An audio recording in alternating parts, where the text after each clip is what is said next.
মহা জামালায় পড়েছি বাইরে ভাই। মানে আমার রুম হচ্ছে ফ্ল্যাটে, তো ফ্ল্যাটের যে আমার রুমের সাথে হচ্ছে বেলকনি।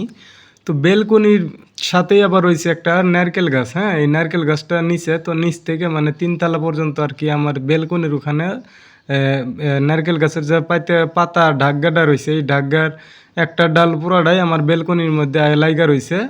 তো বেলকনির ওয়ালের লাইগা রয়েছে, তো এই কি করে এই যে নারকেল গাছের যে ঢাকগাটা রয়েছে এইটা দিয়ে মাঞ্জেল, বিষ মাঞ্জেল যেগুলো কামড় দিলে ফুইলা যা, এই বিষ মাঞ্জেলগুলো এই ঢাকগে দিয়ে আয় মানে আমার বেলকনির ভিতরে আহে।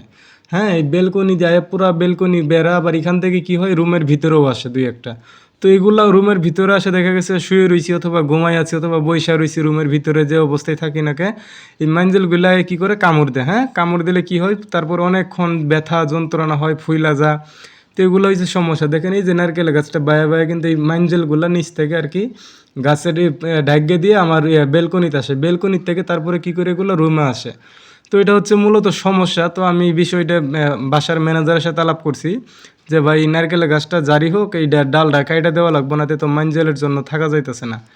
তো এখন যাই হোক, আমি মূলত তারা মুখের কথা বিশ্বাস করবো কিনা জানি না, তো আমি ভিডিওটা করছি মূলত তাদেরকে দেখামু। আর এটা যেভাবে হোক ডালটা কাইটা দেওয়া লাগবে। আমি এখান থেকে একটি পাতা কেটে দিছি, কারণ পাতা কাইটা কাম হয় নাই, কারণ ডালটা অর্ধেকটা যদি কাইটা দেওয়া যায় তাহলে হয়তো বেলকনি থাপাবো না, তারপর তখনকার মাঞ্জেল আসবো না। হ্যাঁ, তো এই জন্য আমি মূলত ভিডিও করলাম। দেখেন মাঞ্জেল কিন্তু প্রত্যেকটা পাতায় পাতায় আইতাছে, সিরিয়াল ধরে এগুলাই কি করতেছে এই বেলকনি তুলতেছে সোজা ভাই।